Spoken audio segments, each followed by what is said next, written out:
As I get too old, too lazy, and too scatterbrained to benefit much from philosophy books, I find myself watching more and more movies, like The Man Who Knew Infinity.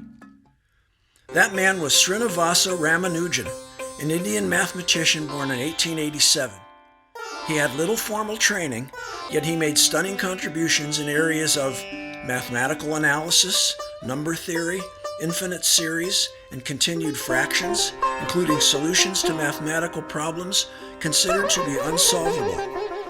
This is all a mystery to me, a guy who can't even bring himself to balance his checkbook, but I do appreciate that it's all about the thrill of discovery and the brute force of a mighty intellect taking on the world. But what does it have to do with belief?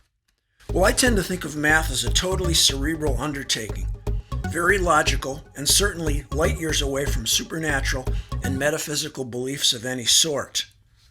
Yet Ramanujan was a devout Hindu.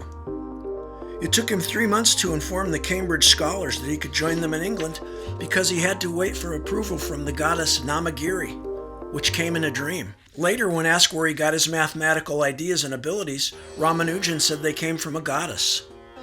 An equation has no meaning unless it expresses a thought of God, he said.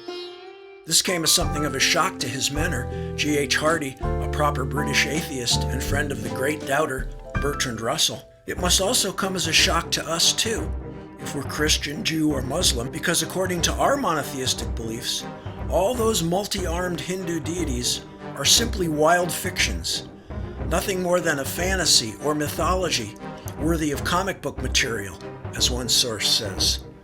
So we must wonder, how could Ramanujan imagine that his world-class mathematical brilliance came from a deity? Because that's how belief works. It seems to bypass the brain, or infect the brain, or hijack the brain, yet it sometimes leaves the intellectual powers intact.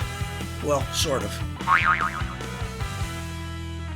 So watch the movie and see if you don't find yourself wondering, if the stunningly brilliant Ramanujan could be so wrong about belief, who among us, with only normal brain power, can claim our ideas add up to truth? Do the math. What are the odds? It does not compute. And who's going to argue with the man who knew infinity? Not a guy who can't even balance his checkbook.